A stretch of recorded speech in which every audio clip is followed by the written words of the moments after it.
welcome everybody to Engage with E-commerce. Lovely to have you join us this afternoon. My name's Eloise Finch. I'm founder of Sell Beyond. We're a multilingual marketing agency that specialises in helping brands grow on Amazon in English, French, German, Spanish and Italian. And my co-host is Nathan Lomax. Hello, Nathan Lomax here. I'm co-founder of Quickfire Digital. We're a digital transformation agency that focuses on e-commerce. We help businesses maximize efficiency, profitability and scalability through the use of tech. Awesome. And we're really excited to have Frankie Thorogood join us this afternoon. Frankie started his business age 22 and he turned a £100 investment into a multi-million compression sportswear brand called TCA.FIT. And he is a very successful Amazon seller. So his main platform for selling is Amazon.co.uk and others possibly. And we're really, really happy to hear about what you've been doing, Frankie. Was there anything else I should say as an intro that I didn't cover? Sportsman, athlete, inspirational, all-round person. Philanthropist, yeah, all-round genius. Brilliant, thanks very much. So for those of you who are jumping on us to watch the webinar, if you want to ask any questions to any of us or to Frankie, you've got any challenges that you're facing on Amazon as a platform, please put them in the Q&A, which is down at the bottom of your screen, and Nathan and I will dip in and deal with them as we go through the interview to keep up the flow. So please do participate, and we'd love to hear your thoughts on anything. So Frankie, we'll jump into the beginning here. What drove you to start your own clothing company? Where did that journey begin? Yeah, so I think from being a kid, I always wanted to start my own business. I just loved it. So I was doing things like car boot sales and like school fairs and stuff. So when I graduated university, I actually tried to go into advertising. I love advertising. It's like a real passion of mine still to this day. So I applied to all these ad agencies, like Saatchi and Saatchi, and all the other massive ones in London. And I would always get to the final stage of those interview processes, which were quite long and drawn out. I would always get to the final interview, and then I would be rejected from that job. And I can remember sitting there in the interviews thinking, like, in my heart, like, I actually don't really want to be here.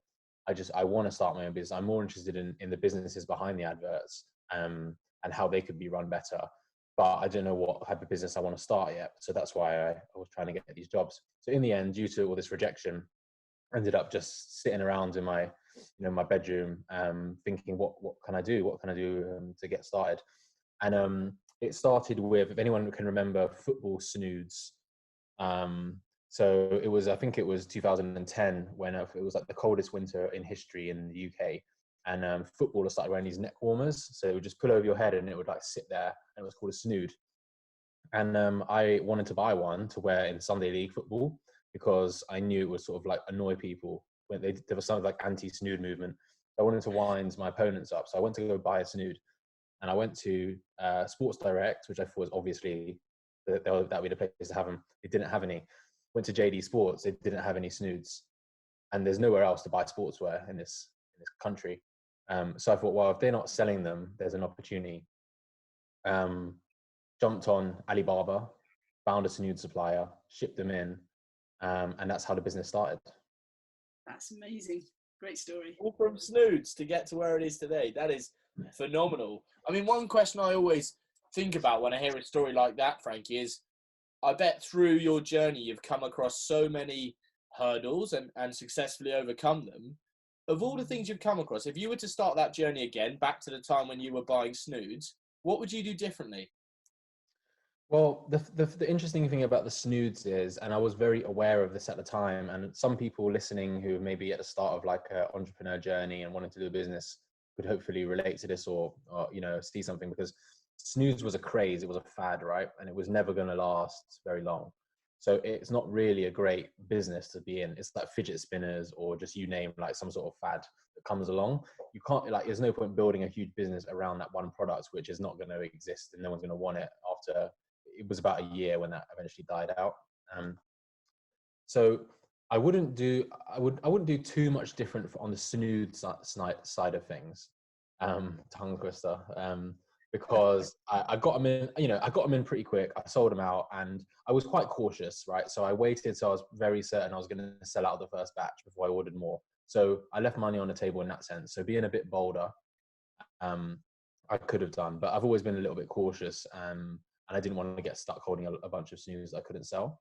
So that business was okay, but I think like in general, I would do the same things different with what ultimately became TCA and my main business, the sportswear brand, and I would probably apply the similar things. I'd say that think bigger, look to scale faster from the start, because nothing lasts forever, and you've got, you might hit on something that's quite successful, but you've got to make hay while the sun shines.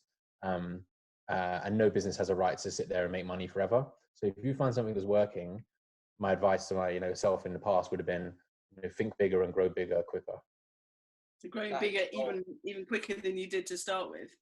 Yes. And in terms of how you started, what made you choose Amazon as a platform? And did you choose Amazon the moment you started that particular side of the business? Yeah, exactly. So again, it's about the snoods, right? So you always got to remember, like, you're working within the context here. Like, it's not, every business is not the same, and the same rule is not going to apply to every type of product and every type of business in every time. So at the time when this was happening, I knew that I needed to get to market very, very quickly, because demand would drop off eventually for snoods. And it's also like a seasonal product. You're not going to wear one in summer. So the place I chose to sell them was eBay, because eBay is even quicker to market than Amazon. You can start selling something on eBay in 5 minutes. So that's where I actually started. And it was a little while. I did all the snoods on eBay, and then actually it was when I started to build what is eventually became the real business, which was the sportswear and the compression wear, that I went to Amazon, because it's a little bit harder to get approval to sell things on Amazon. At least it was in those days. You have to prove yourself, and they have to allow you onto the platform. But ultimately, the reason why Amazon suited me is because the same reason it suits everybody is that they're delivering to you millions and millions and millions of customers that want your product on a daily basis, and you can get your product in front of those people for free. So that's the beauty of Amazon. That's why everybody is on there selling on theirs, because they have all the customers. When you want to buy something, you just go on Amazon, don't you? So that's why I chose to do it there. But it was born out of the need to get to market very quickly with my snood product in the early days. So Frankie, when we first met some months ago now, one of the things that impressed me most was the way in which you'd kind of taken to eBay, taken to Amazon, and almost become a specialist marketeer within that platform. Yet actually your specialism is in sportswear. So for those listening today, some of those are going to be on the Amazon platform. What was your one tip to really standing out on those platforms to make sure your product was selling? Yeah, so I think it's a really good question. And again, it kind of come back to my point about remembering your context, remembering where you are. So I always look, so like I mentioned, I'm very into advertising and marketing. So I always look with that type of mindset, and there's like a sophistication that comes with marketing and advertising. Amazon and eBay are very much like, they can become very much like a sort of trade, very like a car boot sale kind of environment, where it's all about price and people churning out products, high volume, low price. They're not spelling things correctly because they haven't got time to bother checking. The images are poorly taken because they just want to throw it up there, put a good price, and try and shift it. So the way I was successful was by applying what I would call like big brand mentality. So if I was Nike, if I was Apple, how would I merchandise my product? What type of photos would pass the test at one of those brands? What type of copywriting, titles and bullets would pass the test at those brands? And that was the biggest difference that I could have made, because I was never going to be the cheapest product. So I have to, like any brands, command value in other ways. So that's how I did it. So I think like a customer. What do customers want to see? What are customers going to trust? I didn't write my bullet points in my keyword and my titles to stuff them with keywords. I wrote them with conversion in mind. So I wanted my customers to see it and be like reading words that would trigger them emotionally to think, oh, this is the product I need. So remember where you are, because that type of approach is great. I mean, that's a prerequisite if you're on the high street, right? Or in another environment, that's just a minimum basic standards.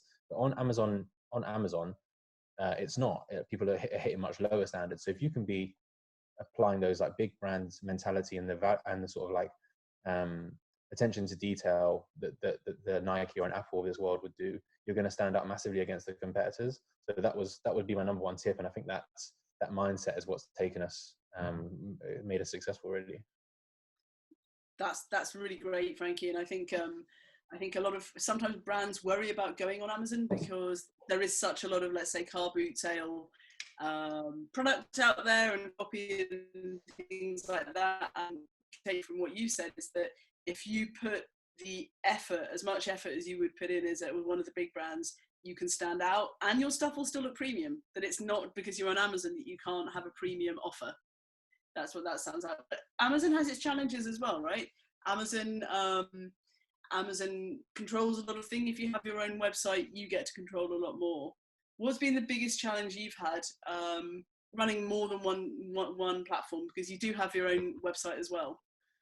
Yeah, so I said this to the team when we decided to launch TCA.FIT, which is the e-commerce store. And I told them, like, it sounds exciting and it will be exciting and it will be good, but along the way, you're going to constantly have a problem because the things that are going to work for you on the website are not going to work on Amazon and vice versa. And they are two different businesses. So I think, like, examples of that would be product photography. So we know that our product photography, we shoot our products on a mannequin. It's called like an invisible mannequin style. So it looks like it's on a person, but you can't see any person. You can just see an empty piece of clothing. We know that converts and that sells on Amazon. And we know that sells better than a picture of a model, like an actual human wearing it. However, on our e-commerce store, that looks shit. No one wants to see an invisible mannequin. It looks cheap and it isn't going to convert and you're not going to sell anything. So problem number one is you've got to take your photos twice. So you're doubling your costs. So your marketing, right? So just opening a Shopify store, no one's going to go there. You've got to now pay for people to come to your Shopify store through some form of marketing, where it's going to be PPC, social ads, whether you think you're going to get it free through Instagram, which is not true either. So you're going to have to pay some way in cash and time to send people to your store. And on Amazon, you're not going to pay a penny. You're only going to pay when someone gets there and buys it. That's changed with the PPC, but this is a separate point. So what we had to realize, and I realized from the start, is that they're two different businesses and they require two completely sets of rules, and what works on one will not work on the other. And unfortunately, sometimes it's the polar opposite of what works on one will work on the other. So, that's just the way it is. So if you want to diversify onto Amazon or you want to diversify onto a Shopify store, you have to be aware that you're going to be doing completely different things on both channels, and you have to be ready for that. And you've got to find ways to make it cost effective and time effective for your team. I mean, that's the perfect example of test and measuring, Frankie. And actually, like you say, what works on one might not work on the other, but you've just got to test, try it, get the results, and then go again. I noticed there you were talking about Shopify, and I'm interested, again, some of the people listening today might be on a different platform or CMS and looking to migrate. Some might already be on Shopify. What were your decisions behind choosing Shopify as your platform? Well, initially, I actually launched I actually dabbled in our own website a few years before we launched TCA.FIT. And that was on Magento, which I think a lot of people probably had this experience of making an expensive Magento site that then they really regretted and wish they never did. So that was my first experience. Couldn't hack it, too confusing, didn't know how to use it, and ended up just giving up on it. I think, as far as I'm aware, we built our Shopify store like 2.5 years ago or something like that, 2 years maybe. And at the time, it was pretty much a no-brainer, like who to go with. And I believe that Shopify has just, again, like accelerated above all the other competitors in that space. So I don't know, I'm not an expert in it, but if anyone asked me, I'd be like, Shopify is probably your go-to. Definitely. Shopify is the fastest growing e-commerce platform. And so it makes sense, especially for a brand like yours, to go onto it. I mean, it's infinitely scalable, and that's one thing that's really attractive to brands like yours. Yeah, I think it seems like the most, by far and away, the market leader. I think the people that have a problem are some guys that have already well established on an old platform, and now they kind of want to move, but it's a whole big deal to do that. So we spoke to people in from like some big high street brand names that are on Magento, and they kind of want to move, but probably when you get too big, isn't it? Like changing things is quite difficult. Absolutely. Yeah. I'm interested in going back to this idea. If you've really got two different businesses, you've got an Amazon business, you've got a Shopify business. Now, a lot of the people that I work with are also potentially selling into supermarkets. So they have a real wholesale bricks and mortar division, or they might be selling to schools and that type of thing. And you said that one of the things you had to figure out is how to save time across marketing on different platforms. Can you give an example of a way that you did that?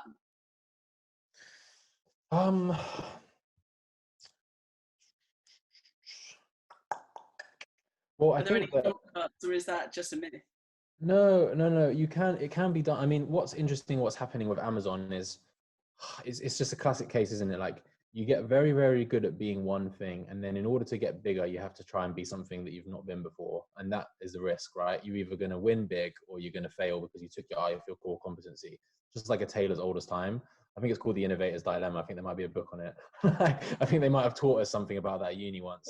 So I think it's a similar principle. So Amazon did not allow you any creative freedom in the early days. Your photos have to be on a pure white background. You cannot have props in it. I don't think they wanted people in it if they could be helped. You were not allowed to put like bullet points like in your imagery, like graphics, infographics, lifestyle imagery is just a big no-no on Amazon. So you were very, very restricted with what you could do. So, and whereas on your website, you'd be throwing all sorts of beautiful lifestyle imagery everywhere, model shots, like graphics, all video content. And that wasn't possible on Amazon.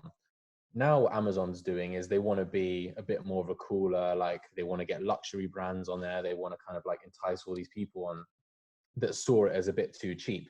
So now on Amazon, you can start to use these things. So over time, it's made our lives a bit easier. So those lifestyle shots that we did, and these like beautiful videos we shot with our athletes in our clothes, that video content was formerly only able to go on our website and on our social channels and all on that side of the business.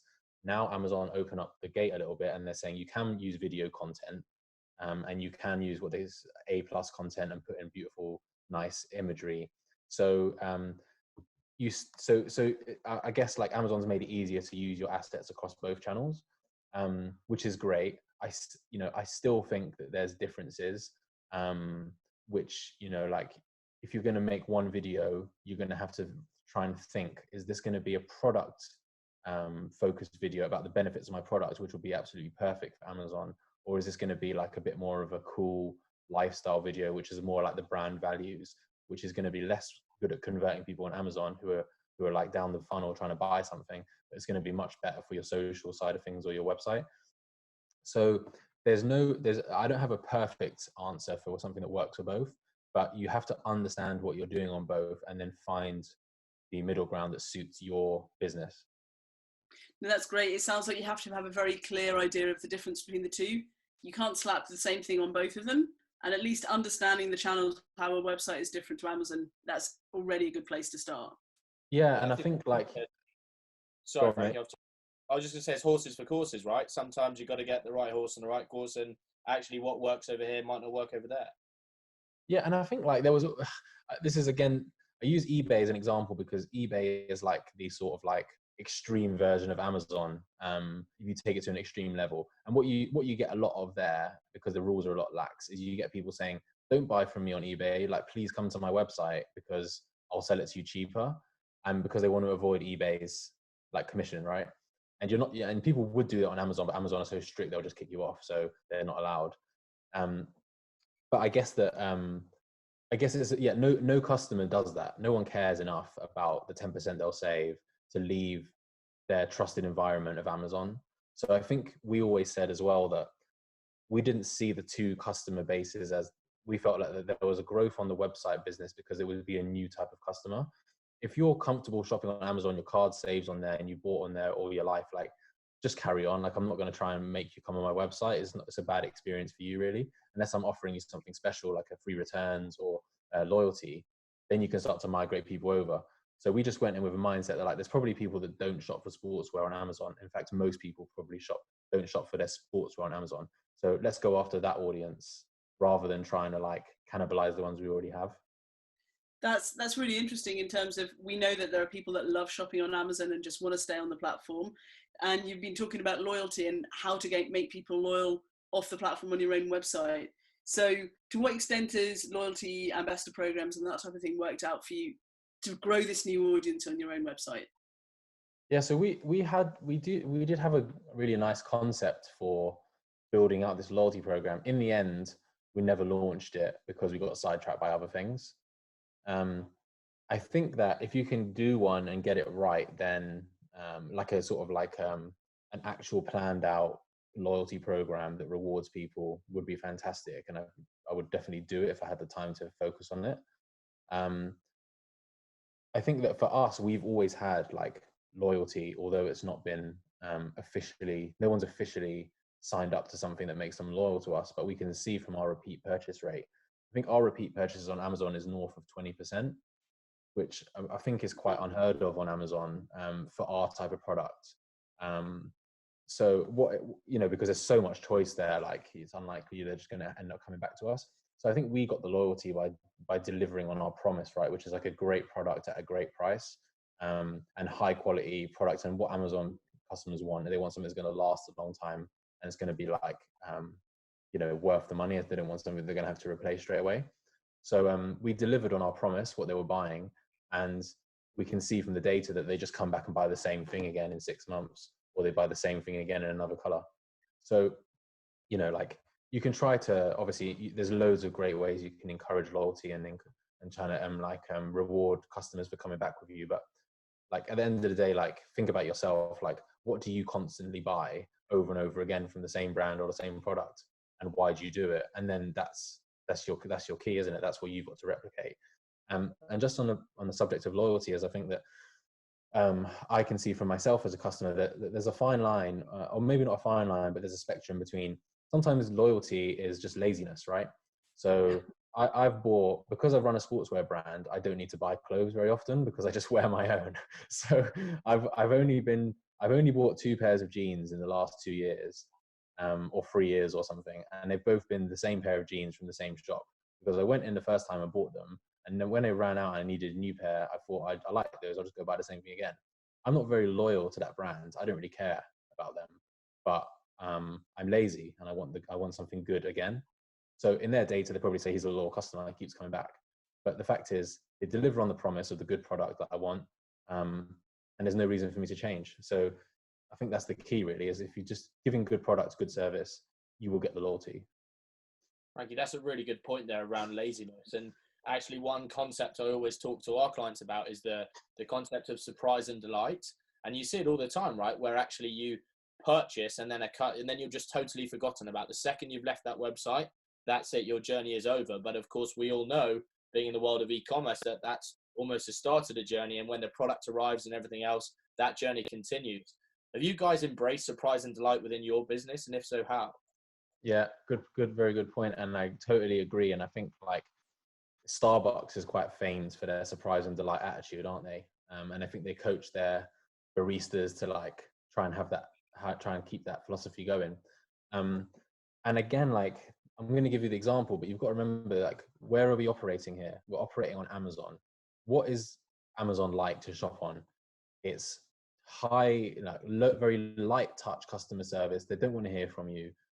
If you send them a message about a problem, it's normally someone not English as a first language responding to you. It's like a template, and it doesn't feel very personal or particularly enjoyable interaction. So our surprise and delight is one of the ways we do it is just through our customer service. So I did the customer service myself for like 4 or 5 years. I answered like every single message, and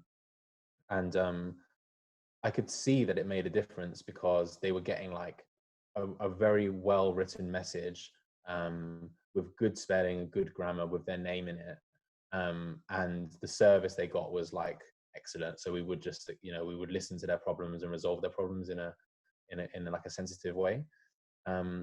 So that's like our version of like a surprise and delight. And again, like if you're going into like a nice shop on a high street, or you're shopping with a well-known brand on their website and you want customer service, that's the bare minimum, right? You're just expecting that as a minimum. But this is Amazon we're talking about, so you don't have to be very good to stand out against everybody else. And actually, I think that we are probably very good, even compared to name any brand. But on Amazon, we're like fucking exemplary. We're probably the best customer service on the whole fucking website.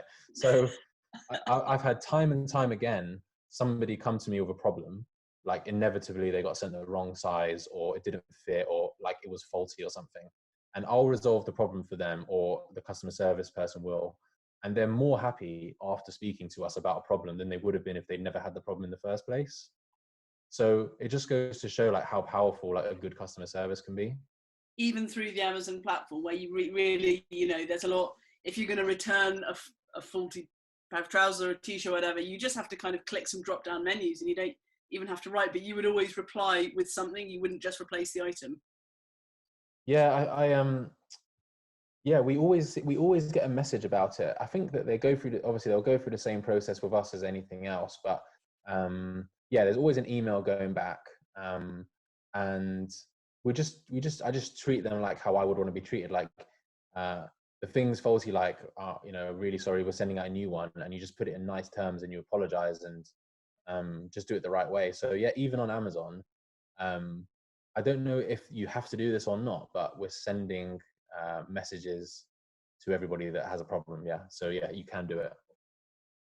No, it comes to your emails, doesn't it? You just get it to your email and it says a message from the seller. Absolutely, and I think you do yourself a disservice by saying it's really easy. I think it sounds like you have a lot of attention to detail, and that's what makes you good. It's not just that it's easy and everyone else on Amazon has got a very low bar. It's hard to do it well consistently, and it sounds like that's something you really take a lot of pains over, and that's what makes your business a success. If we switch to a slightly more technical question that Nathan and I were discussing, we've been talking on other Engage with E-commerce webinars about various things you can do to help your customer more, not on the faulty returns or anything, and allowing them to, for example, pay through Klarna, that type of thing. And I was wondering, with the demographic of people that buy your products, which I would imagine kind of skews under 35, under 30, has doing things like Klarna, which is basically allows you to pay multiple in installments. Has that made an uptick in your client base? Well, I'm just typing to Rachel because I asked her to find the Klarna details, and she hasn't sent live chat to Rachel. So Rachel does all our customer service now. Like, she's outstanding. Like, she's better. She does it better than I do it, and that's always the acid test when you hire someone, isn't it? It's like, are they going to do the job that you've been doing better than you've done it? So and she really does. Like, her messages are like just amazing. So so I won't tell her off too much for like being late with this. So I guess to start with that, like, what is your key demographic of the people that tend to purchase most of the sportswear from you? It's different for the different platforms, right? So we have a large proportion of students that buy from us, and under 30s, and then on Amazon, what you've got on Amazon is a much higher percentage of like parents, basically. Mums and dads, mums and students. Yeah. So like I mean, convenience shoppers, right? They're not too like, they don't want to go shopping. They're not in for like an experience. They just want to go on and buy like something that's going to do the job for them and then get it delivered next day and forget about it. So so that's like your like typical Amazon customer, right? Like your Amazon mom or your Amazon dad, which like my dad is definitely one of those. So we get a lot more of those on Amazon. So again, like, you've got to understand, like, that's your customer base, like that's who is shopping on these platforms. How are you going to appeal to them? And then again, like, you run into friction, don't you? Because we've got like a student base on the website who's going to respond to certain type of, let's say, like pictures, different like models to what maybe your Amazon marketplace is. So you've got to weigh all these things up really and like navigate your way around it. I know Klarna was very successful for us.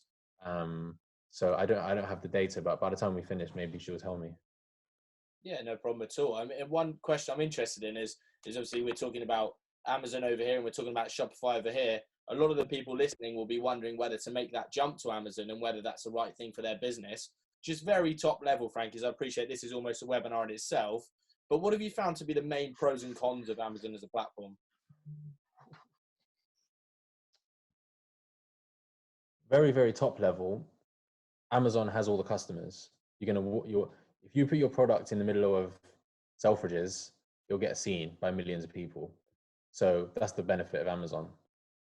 The downside of Amazon is that what they try to create is almost a perfect competition. So they're not there to serve the retailers, the brands, they're there to serve the end consumer. And that often manifests itself in pricing being, hammered down to the ground, and therefore product quality being sacrificed. And there's a whole problem with that, and maintaining product quality on places where you're like having retailers fiercely compete with each other. So a lot of people are attracted to Amazon because they have more customers than anybody browsing actively looking for products that you're trying to sell. So if you're already successful off of Amazon, there's a high probability that you will be successful on there because you've proven what you can do, and you're probably selling your product. You've probably got some kind of brand awareness and brand loyalty in order to be successful on your Shopify or whatever. So if you've got that, that's going to stand you in good stead on Amazon, because that's going to be a bit of something that stands out from the other guys that you're competing against who are going to be cheaper. Sure, that makes perfect sense. Looking at, go on, Eloise. No, I was just thinking that you obviously you and I have spoken before that you have a passion for marketing, like above and beyond your own business. You really dig getting into the consumer's head and figuring out how do they feel and how can I make them feel better. So what are the best, what would be the Frankie Thorogood 3 core principles of marketing to build an excellent online business? For the book, you can start writing the book now, right? 3 principles for an online business that we said. Well, I mean, an online Amazon business, let's start with what you know best and what you love. Yeah. Core marketing principles that we need to get in our heads if we're going to do really well on Amazon. Think like your customer. It's that simple. Think like your customer. So it's easy when you're selling something that you already use and that you already understand, because you are the customer. So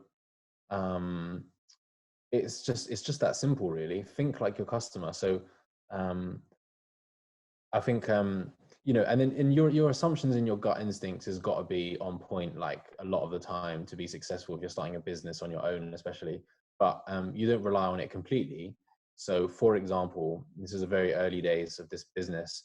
I would put in a search bar on Amazon, men's running shorts or something, and at this point, my friends and family wouldn't know which product was mine. Like they didn't know, they didn't have the brand name in or something. They just didn't know which one it was. So I would just put the laptop in front of them and say, scroll through these results pages and go shopping for men's shorts, for running shorts. Just go shopping. And I would just sit behind them and watch what they did. And I would do it with 5 different people, and they would all stop scrolling and hover over the same product, the same listing. And then they would most likely click on that one, and there was no obvious reason why. It wasn't cheaper, it wasn't like by far the best listing. So I had to then I knew, well, this is an absolute winner. And if you times this by 10,000, which is how many people are probably searching for this every month or whatever, this is why this person's probably outselling all the rest. And we have to then work out what it is. Then you go back to your gut instinct and put your other hat back on. And you start thinking, what is it special about that listing that made them stop hovering over it and caught their eye and made them click on it? And in this example, which I did, they basically had the product with 3 or 4 color variations, and in their picture they would show the 4 color variations next to each other, which is against the rules, but they're still doing it. And there's no obvious reason why that would be more effective than just showing a much bigger photo of one color. But for some reason, everybody stopped and everybody liked it and everybody clicked on it. So I just Like that was it. I was done. I knew that was what I had to do. So I went and shot my photos exactly like that. So think like the customer, make your best guesses about what they want to see, and then test those. And it doesn't have to be a huge test. I did it with like 5 people, like, you know, like 3 of my brothers and sisters and like a random neighbor or something. And grandma on Zoom is fine as well, right? You're just going to see what they do. So this is a live consumer testing, right? This you said at a consumer test panel in your living room. Yeah, exactly. And you've just got to keep your little beady eye on it and just pick up on things. Like you've got to be like on the ball. Like I'm watching where they stop, like where their finger stops scrolling. Like right, something's caught their eye. What is it? Is it that picture? Is there a special word in the title of the listing that's caught their eye? That's like proper testing when you're on the ground, like you're going covert, watching their behavior. It's not the same as sending a list round and saying like, which one do you like the most? It's just garbage, it's useless data. So the best data you can have is watching people actually how they behave. And there's like numerous. Frankie, you are a monster for like consumer research. Like this seems very natural to you, but for a lot of companies that's a big ask, and people don't even think that way sometimes. They just think that people are on Amazon and it's very kind of point and click. It's not. There's stuff going on in people's brains before they do that. Well, Amazon does this at scale, right? I've just got feedback off someone's thingy. I'm not sure who it is. Yeah, sorry guys. Yeah, so Amazon's doing this constantly, and obviously they're not doing it like I did it watching the screens, but they can see that if they line up listings a line to the left or a line to the right or central or something, that's going to impact the behavior. So learn from the best, right? If these guys are testing it, why shouldn't you be? Love it. I think that's bang on. And I think really importantly from today, Frankie, is there's a famous saying that says it's hard to be a prophet in your own home. And actually, as many times as Eloise and I will say to our clients, test and measure. You have to test and measure. You have to get the data and come up with some assumptions and then take it to market. And it's lovely to hear actually that that's exactly what you've done. And that's been a massive catalyst for your success. So the final thing from me is that your story's been a remarkable one. And I'm sure many people like Eloise and I can take huge inspiration from this story. But I'm interested to know, obviously you're a young entrepreneur. There's plenty more left in the tank. What's the next part of the journey for Frankie Thorogood? What does that look like? Well, I mean, we're doing very well at the minute with TCA.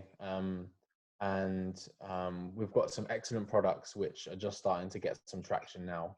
So it's actually really exciting to see we released some of our best stuff recently. And it's just starting to take off now. We're coming to spring season. So that's quite nice. So we're going to keep doing what we're doing,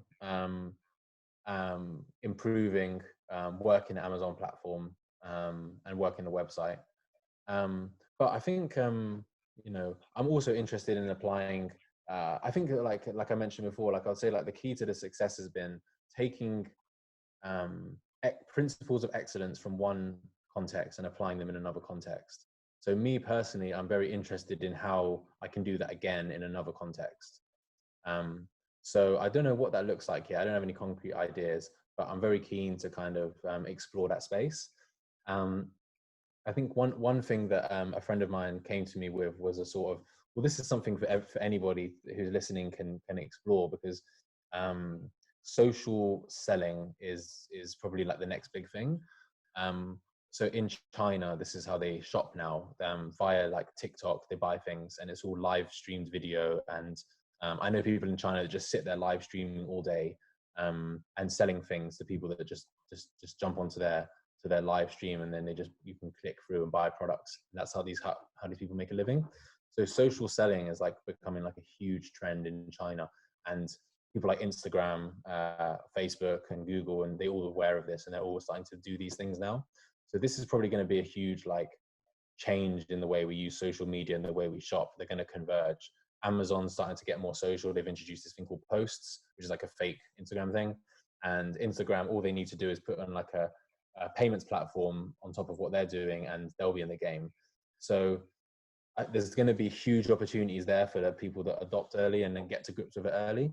So I'm going to see where that takes us, and I've got my eye on that as well. I mean, it's been unbelievable, an amazing 40 minutes or so hearing your story and how you've got to where you are. I mean, I'm conscious of everybody's time. And I would love it if we're okay for your time, Frankie, just to do a bit of Q&A and see if anyone listening's got any questions. And if you can write it in the Q&A box at the bottom, and then Eloise and I will take turns reading them out, and we'll ask the man himself and see if he can help. Happy to answer anything. Hit me. You want to know?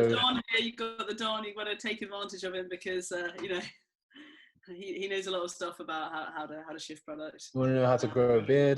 Just ask. No, but maybe that's a new business, is beard oil. That makes perfect sense.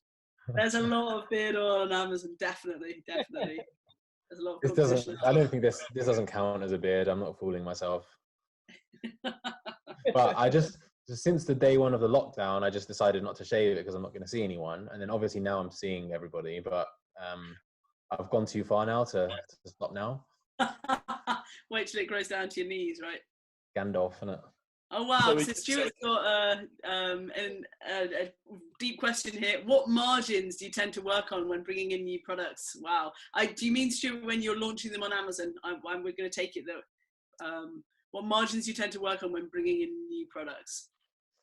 Oh, this one it always annoys me because like our definitions of different margins like different to other businesses. So whatever percentage I say is like maybe not going to make sense, but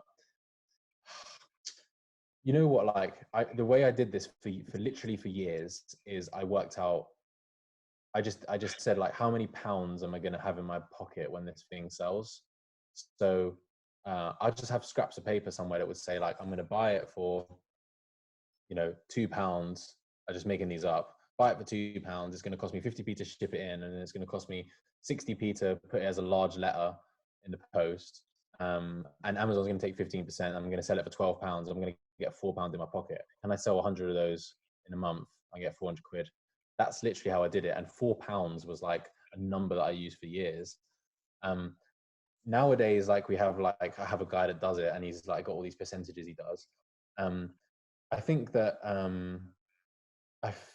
a good target for your gross profit in this industry is like 70% or something. So if that's helpful. And then I think like if you're referring specifically to like launching things, then yeah, like you're going to have to take a hit, and you're going to have to plan out your launch strategy. So you're going to have to sacrifice things at a neutral margin. We've not really done things at a loss before, which I know a lot of Amazon sellers do. And I think, people give away a lot of things for free to launch a product, and it's on a negative margin, which if that's your like category that you're in and that's what you need to do, then you need to do it.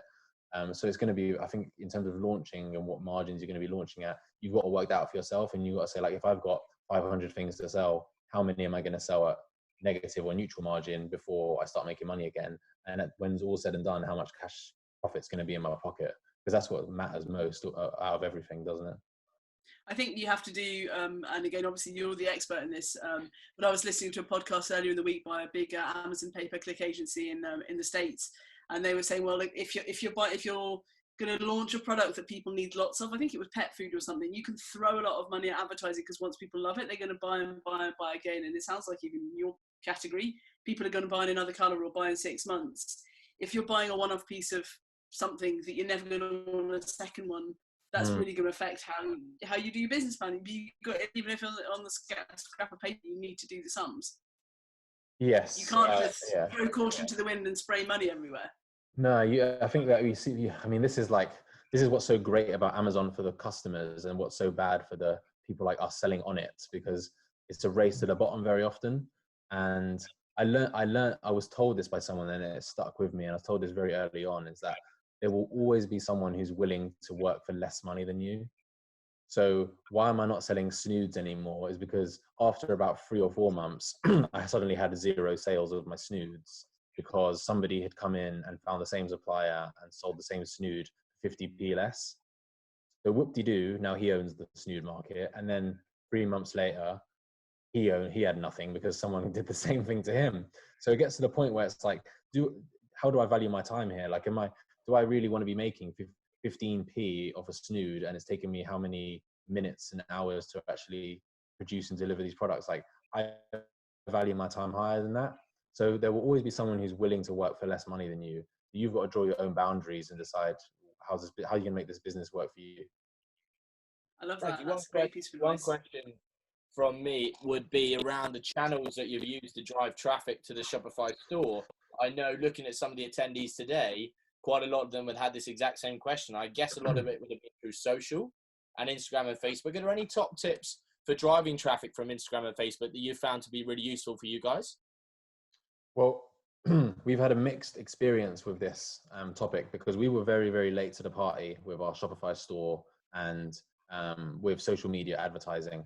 So if you jumped on it, you know, in 2010 or 13 or 15 or something, then it was quite easy to get a lot of traction on, say, for example, Instagram. And if you went back to like 2010 or 2009, same thing for Facebook, you could build a huge audience and talk to them for free. So we were very, very late to that party, and our growth on social media has been like very hard to come by. It's been like exhaustive, like trying to get it, and expensive. So we're definitely not the experts in that field. What we found works for us is email. So everybody's talking about Instagram and everyone's talking about these ambassadors and influencers. And personally, I find it like, I'm sick of them. I don't want anything to do with it. I've never gone to someone who's famous on Instagram and paid them to wear my stuff. The athletes that we work for actually come to us. So that's how we got started working with professional athletes, because we were approached by one of them who was a customer already. So I'd rather have, you know, someone pay me for my clothes and pay them to wear my clothes, if possible. So I think like we got lucky with that because we earned it through good product. But the thing that consistently works for our Shopify store is email. And I think like if you can, again, it's like context, right? All your competitors are doing Instagram and like paying ambassadors and all this stuff. Like, fine, if you're good at that and if you can win in that battle, then go for it and go win it.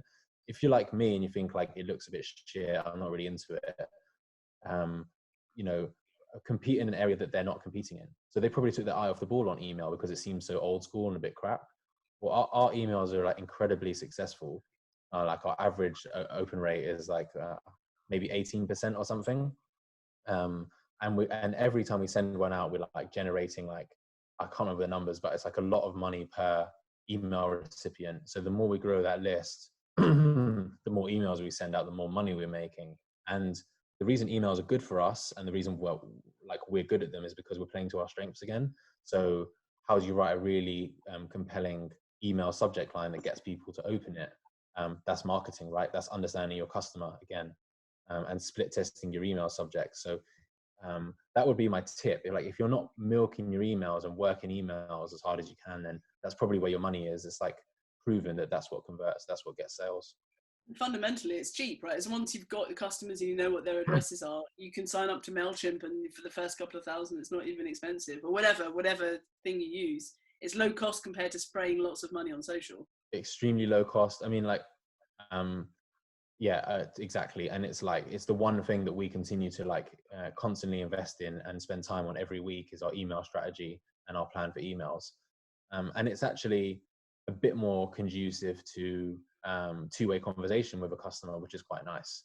So social media is not, you know, okay, I'll just use Instagram again as the example. Like, it's not really about communicating with customers. It's about posting things that they can look at. It's about showing off.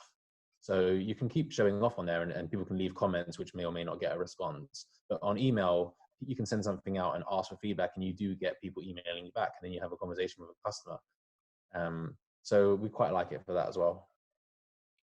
Eloise, I've just seen another Q&A come in from Anne Harper, who said, I've just signed up to Shopify and migrating my business from EKM to Shopify. What is the best way to launch our new website once I'm ready to go live? And how can I drive customers to our site? So I guess the email would be a perfect way of doing that if you have a list. I mean, you can buy lists, but there's no better list than obviously existing customers. How else, if you were starting again, Frankie, let's say you don't have the benefit of this list and you're going again today, how would you drive customers to a brand new store? I think we've done partnerships very successfully. So find a brand which is complementary to yourselves. So for us, it's like healthy, like food type of brands or drinks, like a protein shake or like some kind of like food service that they deliver like healthy foods and stuff. Or it could be like an online workout platform or something. So find someone that's a complementary product or brand to yourself and strike a deal with them. So get a deal where you both give away something and make a competition which you can then promote on each other's socials. And if they've got a bigger social than you, then great. Or even better for us, by email. So like everybody emails their list and says that as a competition in partnership with so and so. Click through here to do it, enter your email, sign up to the list as your entry, and then give away prizes. So that that's kind of like free. Apart from giving away free product, you're not going to have to like spend a load of cash. So we found that to be very successful. So that's perfect. I mean, final thing for me, Frankie, is if anyone wants to find you or find your brand, what is the best way for those people listening to do so? Where would they go? Well, I'll probably contradict myself a bit now, but if you want to get in touch with us, Instagram, we will respond to you on that. So it's TCA.FIT is our Instagram account. If you want to email us, it's hello@TCA.FIT, and obviously they get responding within 24 hours. So if you want to drop a line for that, if you want to talk to me personally, then you can go on my Instagram, which is the Urban Artist. Which originally was a joke, so don't judge me too hard for that, because it was meant to be a parody account, and then like I've just stuck with it. So if you want to chat to me, then go on the Urban Artist. And if you want to talk to the brand or like follow us, then it's TCA.FIT. That's perfect. Frankie, I can't thank you enough for your time. It's been absolutely fascinating. There's 52 minutes there, phenomenal value for anybody listening. I hope you all enjoyed it as much as Eloise and I did. And I look forward to seeing really insightful. I've written notes as well. Thank you so much. Thanks very much for everyone who jumped on. Great job, guys. It's been a pleasure. Lovely to chat to you guys, and hopefully helpful. And let's do it again.